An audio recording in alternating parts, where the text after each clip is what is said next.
Hello, my name is Adrian Babelinski and welcome to the overview and tutorial video for the Unity UI color picker.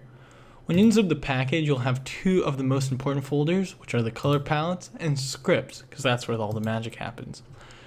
To show you the simplicity of incorporating this package into your project, you can go in the prefabs and drag one of these prefabs onto your scene.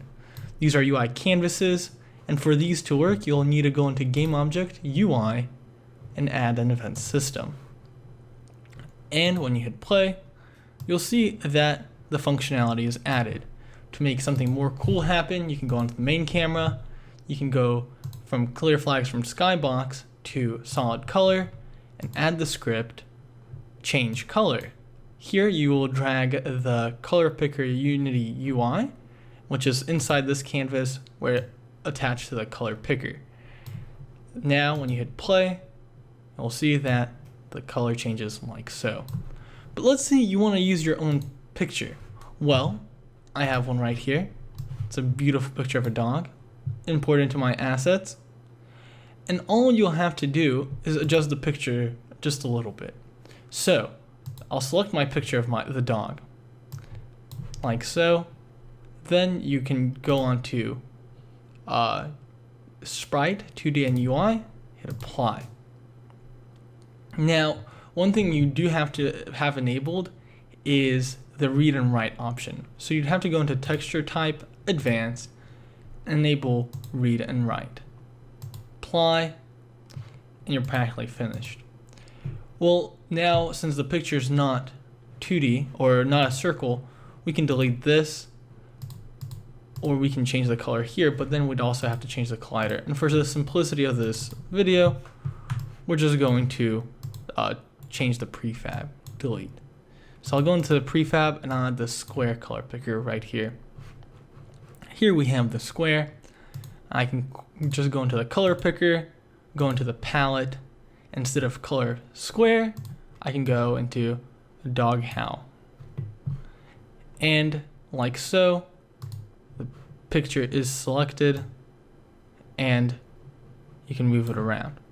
However, now we can see if it works by grabbing the color picker, putting into the change color, and like magic, you're selecting pixels of the dog. Now, we're not finished. What if you wanted to have a 3D color picker? Well, now with Unity Color Picker 2, you can have also 3D objects. To do this, you need to create a 3D object, Unity 3D cube, and I'm also going to delete the canvas here because we don't need it. So now we can zero out the cube like so. It'll be in front of us. We can shift it up,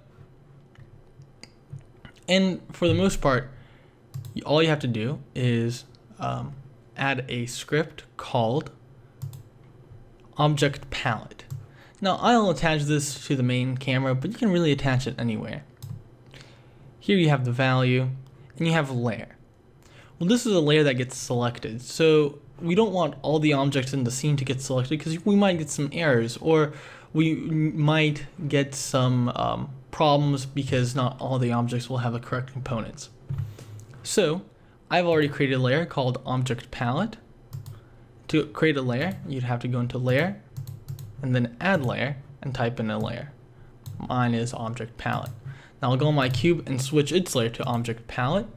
One thing that is important to note is that each object does need to have a mesh renderer or a mesh collider. So physics, mesh collider, even primitive objects. I can remove the box collider.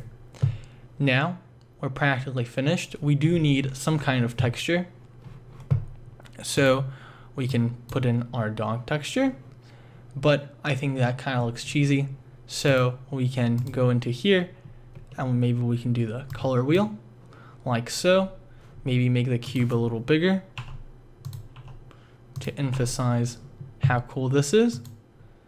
And here, instead of diffuse, we can do standard and maybe have a emissions map. maybe turn this down a little bit. Also go here, I'll edit the texture just a little bit. All right. And now with this cube selected, I can maybe turn up the metallic so that we can see this color picker better. And bam, we're done. Now we just drag the script, wherever the script is, onto the color change. You hit play, and the color picker works like so. This has been the overview video for the Unity UI color picker, and I hope you enjoy it and use it in your project.